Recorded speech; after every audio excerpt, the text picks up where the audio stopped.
Hello everyone, this is Big Benedict. We're on chapter 15 of Bayonetta on hard mode, A Tower to Truth. I like to call this level a tower of power. But jokes aside, this is a pretty damn difficult level that I struggled on normal mode, but since this is my second campaign and I'm almost done with the game, and that will have been 2 campaigns, I'm getting a lot better. So down here we have an optional fight versus this enemy, these beasts here. So if you come here with all your magic maxed out, you might want to avail yourself of some torture attacks and just take care of business here. But I did want to mention that this is a skippable fight, so if you're not interested in doing this fight, just run up the stairs and you'll trigger the next spawn. And then once you defeat those guys, I think it's some flyers, and then we have some more of the red and blue enemies that you can actually just come back on down here every time you die and then pick up the supplies, bust the plants, the potted plants, excuse me. But I like this chapter. It has really good music, and it kind of reminds me of Final Fantasy VII. Some of the situations in that game. I remember running up like 100 flights of stairs in that game to get some item, like back in 1998 when I was playing that game. And it just kind of reminds me of this chapter. The music, it's just really good. And this is probably, it's one of my favorite levels.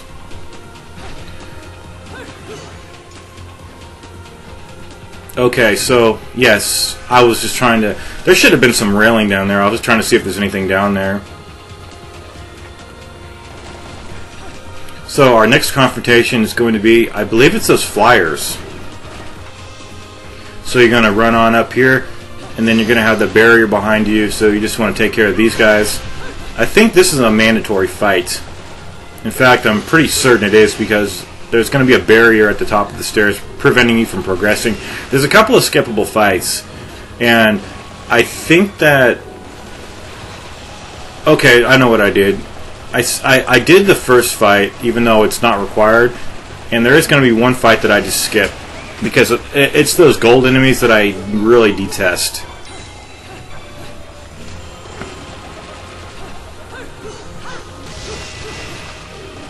So what do we have on this level? We have a couple of boss fights. The boss fight at the end is pretty easy. It doesn't require too much of you. The only real fight that might be challenging is when you're dealing with the guy with those bizarre, I guess I'm calling them vacuum bag arms. He's a really weird kind of enemy. Oh, we have these guys here. Okay. These guys are not too bad, actually. I don't believe, they can't be significantly damaged unless you're hitting them in the witch time. So, you might see me try to strike them even though I'm not in witch time. But believe me, I know what's going on during the fight, so... There's some pretty... They're pretty heavy hitters, but they're not... I don't really get challenged by these enemies too much. It's just the guys, the gold enemies that you can't activate the witch time on, that are really problematic, because the witch time really makes this game what it is. You know, it's giving you free hits is what it's doing, and it's not easy because of that. It's part of the game. So you're rewarded by doing parries, and you get a couple of free shots. That's basically all the witch time is, and it's good. It's simple and it's fine that way. But the challenging part that I was mentioning is the one when you're firing the turrets at that guy that I mentioned. So these guys are these the enemies? No, these guys don't spawn from their petrification state. So you're gonna run in here. And then this fight, these are mandatory fights in these environments here. So what am I doing here? Concocting some... Oh no, I was just looking around. This guy. I think these are the guys, the 3 guys that form into one. But I take care of one guy. I think I slayed that guy. So I really don't know the benefit of killing that guy unless, I got another spawner. Now there's 3 again. So there might not be any benefit as far as killing one of those spawners early on, unless maybe you get. I mean, I know you get more points that way. So definitely grab their weapon. Well, maybe that's a good tactic. Killing one of those guys, it will get you their weapon. And this really decimates this guy here. So remember that this guy is a grabber. So if you're underneath his legs, he's want to grab you like that right there. But it's simple to get out of that grab, and you'll. I don't think you deal him damage, but at least it doesn't deal you massive damage. And this is not a hard fight. It's just I always get greedy with the hits underneath, and there is that recovery time that you just can't do anything about. So he'll just end up grabbing you. There we go. Got the witch time again. And personally, those enemies aren't too hard. It's just that I need to learn how to stop hitting them so much and realize that their grab does come pretty damn quick. Now this fight up here, I'm going to skip this fight. Fuck this fight right here. Yeah, fuck that fight. I have no interest in doing that fight. Now, excuse my profanity, but seriously, that fight is just bullshit. So this fight here, this is a good fight. We've got the whip enemies here. Several whip enemies. I'm getting juggled like a bitch right there. Ooh.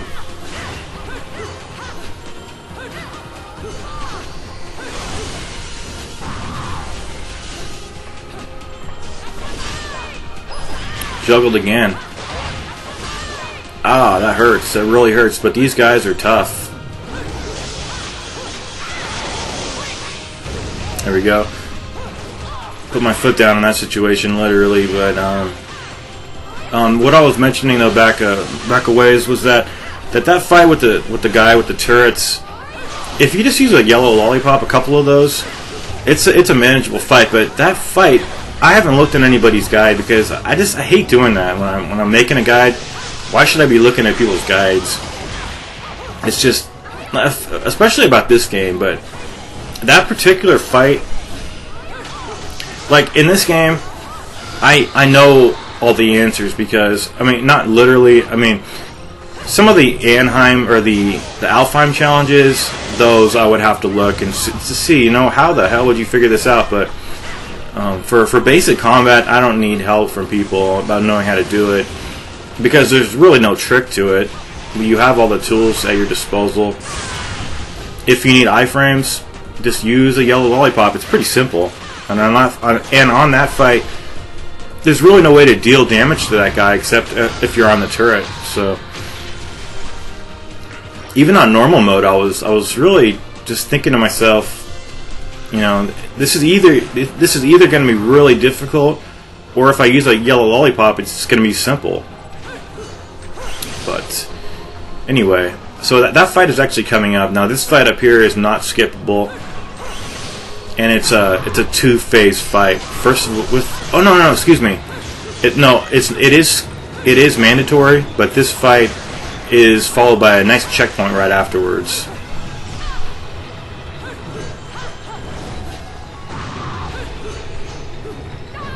So, like I've mentioned before on these wheel enemies, I've never really had a problem with them. So, even when they're rolling towards you, you can evade and get iframes and roll literally right through them, and possibly activate the witch time on them. And when they're fired up and they have the flame on their wheel, you can still hit them, but watch out for getting damaged during your attacks.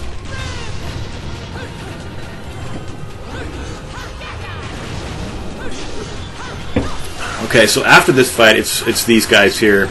And unfortunately, I cannot say to hell with this fight because it's a mandatory one. So no witch time on these guys. Regardless of whatever you do, it's never going to have the witch time for you.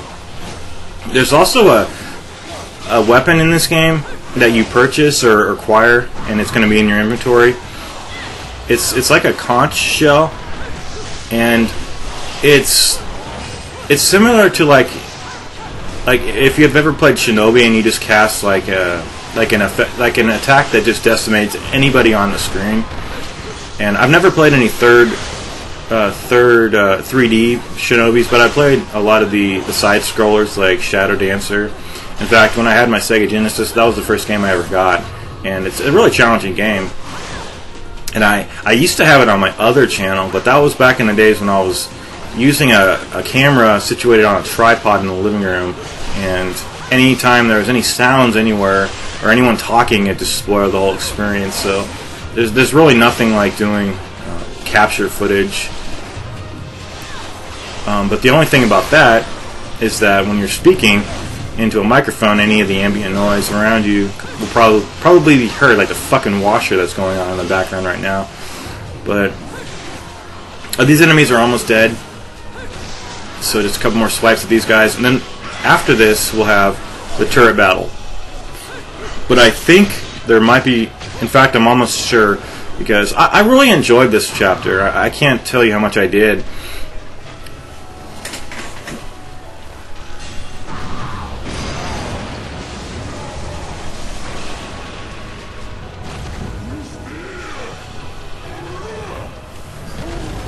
Okay, pardon my absence right there, I had to close the door. Okay, so what do we have here? We have these guys. These guys here, I don't think we fought these guys in this game yet. But basically, we fought other iterations of them. It's just that they haven't had any fire attack on their persons. So it's a nice aesthetic change for sure. So what you want to do is just simply parry their attacks, and then when it goes into the witch time, see how my attack just bounced off that guy? The only way you can damage them outside of witch time though is to use that conch shell that I was mentioning that has a different name than actually a conch shell. But if you're using a sub-weapon, then you could damage them. Now this is just a random quick time event here where it'll say punish. And okay, the next fight will be the turret battle. And I don't really like this fight, because if you weren't using a yellow lollipop, I don't even think there's a way to really do this in a way that's not going to drive one absolutely crazy. So he's going to tear the window apart, and there will come a point when he attacks you and it says to counter. And I've countered him every single time, but he always destroys the turret, so I don't think there's any single reward. So what I like to do here is, so that I don't waste too many yellow lollipops, I like to damage him to the point where, well, just damage him as much as possible until I'm at about half of my life left. And then that is when I will activate the yellow lollipops. So what you would have to do if you didn't have any immunity with iframes here, you would have to keep getting off and on the turret, so it would be really annoying, and it's hard enough to hit him. You've got to be really precise, hit him right in the head, and I think this is where he attacks you. So it says to evade. Oh, okay, my bad. It just says to evade there, so you can't save the turret. That's what I was thinking. So in that little edit right there, I activated the yellow lollipop. It's hard for me to say that word, but there should. If you follow the strategy, by the way, I don't even think I mentioned this, but there are small and large lollipops. So the one that I used was the large one. I wouldn't recommend concocting any small ones. I would save those for purchases at the store. You really can't carry too many items. So if you use a large yellow lollipop, then you will have enough time on the turret. If I had used the small one, it would have just timed out way too quickly. That's what I don't like about the small ones. They time out way too early. But the large ones time out. They have like 3 times as much duration on them. So anyway, that battle's done. You'll get a checkpoint, and then I believe we have another boss fight coming up.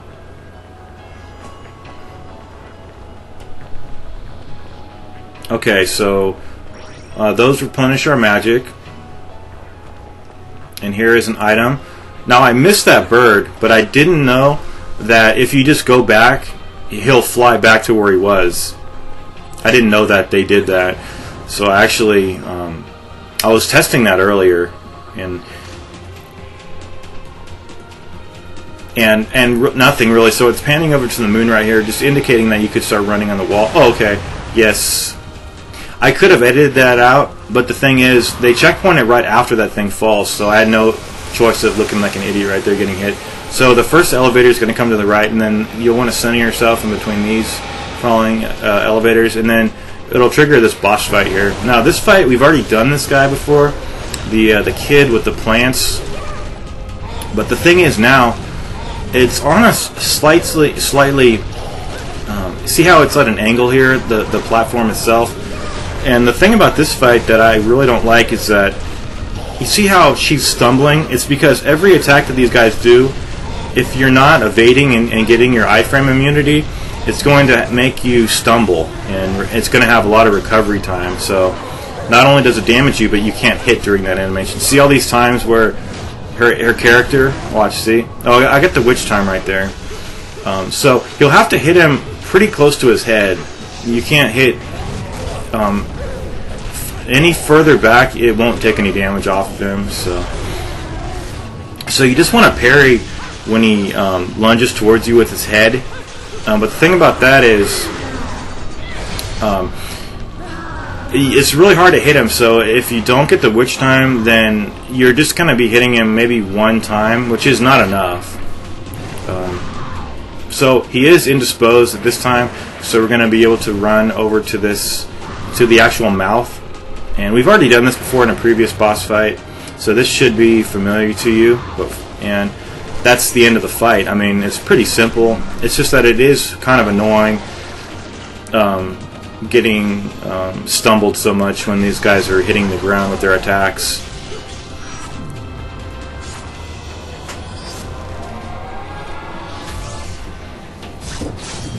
Okay, so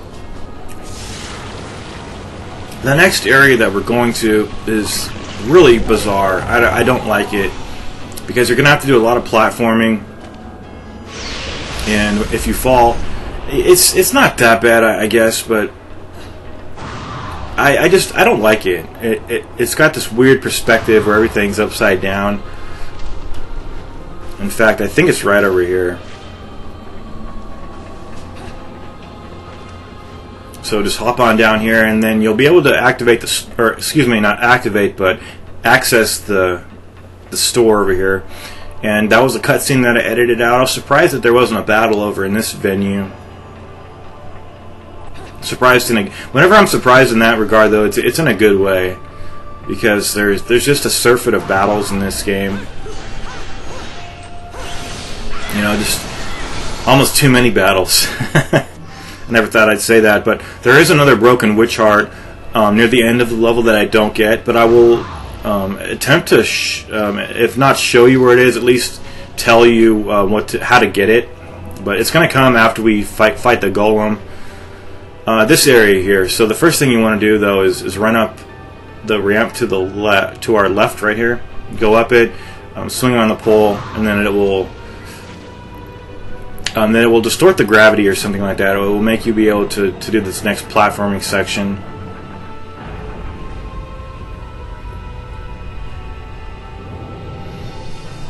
And it's going to have all of these.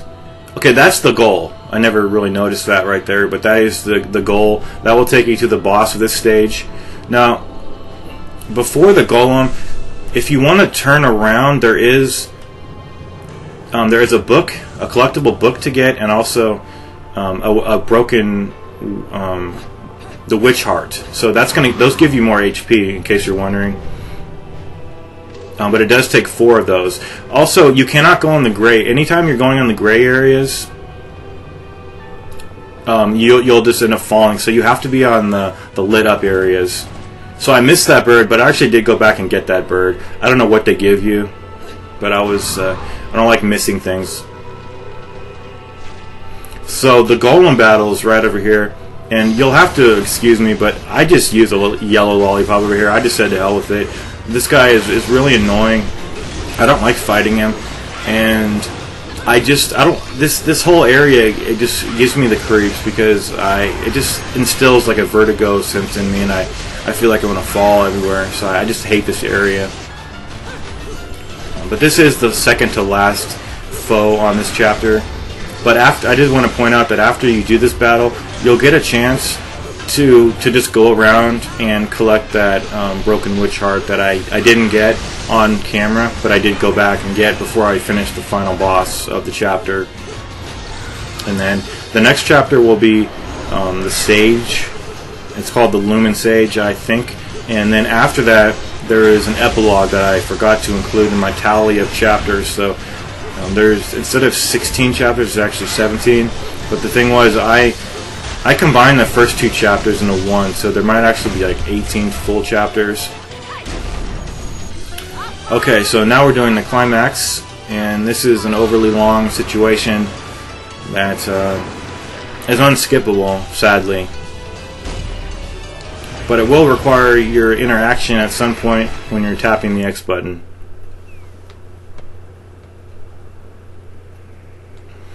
And then that'll, yeah, oh, excuse me, the Y button. So you get a checkpoint, and then the boss himself is not very hard. But I will go over how to beat him, even though I get hit quite a lot.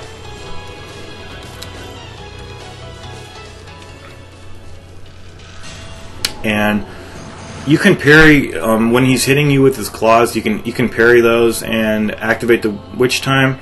I'm almost positive. I am positive of activating the witch time when he tries to bite you with his mouth. So the fight will commence right over here. And the thing that I suffer on in this boss is that the camera's panned in so closely here that I can't see too well when when he's hitting with his arms on the sides. It's like you can't even tell that he is going to do the attack. It's got a pretty decent rhythm, so even though it's hard to see the actual attack, and that attack right there is really easy to parry because the time window is pretty high. And I did also want to mention, if you ever miss, for instance, if he tries to bite you and then you roll and miss the witch time, try to do it really quickly right after. They give you like it's not a second chance, but it's the second. It'll be like a follow-up parry that you could, if you really get the timing correctly. And I actually do it a couple of times, but it's so subtle, and it's mostly just muscle memory inside my mind when I'm playing it. But if you ever do see me miss a parry and then quickly get it really quickly and then activate the witch time, it's because I'm hitting that second parry window.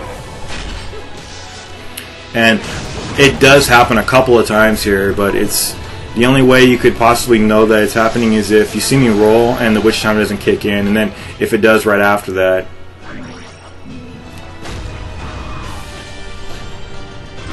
Every time though that he goes back to what is our upper right, just follow him, and he's going to go up to the building. Fire is behind us, so you don't want to get hit by that. And then when the fight's over, what you have to do is just run to the left, because he'll do a final attack on you. But that should be the boss. He's dead. And now all you need to do is just run to the left in Panther form. And this was really close right here, but I still made it. Anyway, I will see you guys in the second to last chapter. It'll be the Lumen Sage, and then after that it'll be the epilogue, and then that'll be the entire guide. So we're really set to win here with this guide, and I hope that it's succeeding, and more importantly, I hope it's helping you, though. That's the best thing to want to wish for everybody. So I'll see you in the next chapter.